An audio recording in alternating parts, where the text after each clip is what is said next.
Bam. Okay. Now you're rolling? Yep. So this is a 1993 One Design 14 built by Peter Johnstone at the time.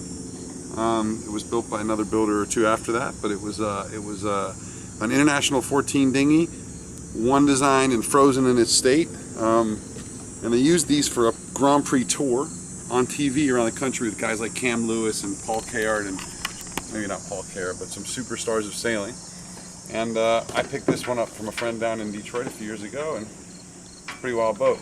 So my buddy Dan here, a neighbor, asked for a little tour, and I'm going to give it to you. First time we've got the boat together in about a year, and things seem to be going together fine, but business end first. Remember, this is 1993, and this boat already had a really, really long bowsprit and asymmetric spinnaker, a massive, massive asymmetric spinnaker. Not a masthead, but a very big one for the time, and it's on a bungee cord, so it's tracked.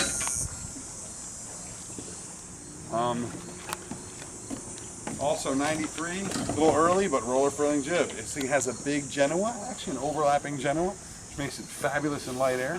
A bit of a handful in anything else. This thing can drag the boat right over, just the Genoa. So it sheets back there to the tanks, but roller furling makes it nice, gets it out of the way going downwind. This is sort of pre-shoot systems, retrieval systems, but it does have a retrieval. In fact, the other end of the spinnaker halyard comes up through here and goes up to the kite to a takedown line. And then there's kind of a kite cover here. It doesn't work great, and when you flip, the kite gets all over the place, but it sort of keeps it together. The boat has struts here to keep it from inverting down low, and they're kind of nice except for all the time when you want to get forward. So anytime you want to get forward in light air or to go clear up something, these make it relatively impossible if you're wearing any kind of harness or any. My wife can barely get through there, but I can't. I got to go around, and the boat's a little tippy for that. See the Genoa sheets and dual traps per side. One of them is Dyneema, because the metal broke, and this is a lot nicer, and it's a lot nicer to coil and move around too. Out-of-date registration right here. Everything else is like any other dinghy in the world. Main sheet. There's a vane that comes here, and the vane controls the lead right here to the side. So when you're out hiking, or trapping, you just pop in and ease the vane, and the crew can kind of hang on to that. So it's really convenient. The vane is really important in a boat like this. Look at that. Driver traps too.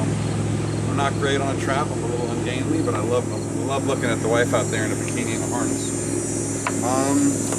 And then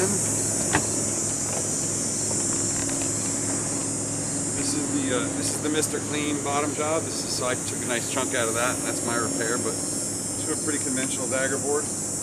Very narrow cord for its day, but obviously nowadays they're about this big on things like Niners and Cat. And a fiberglass rudder as well. And then this is sort of the old way to do things lightweight before carbon. Aluminum double frame, and then a big long, really heavy Ronstand X10 stick. A lot of you got old cat sailors remember this thing, but it's got to be really long so that when you're fully trapped out, you can still steer.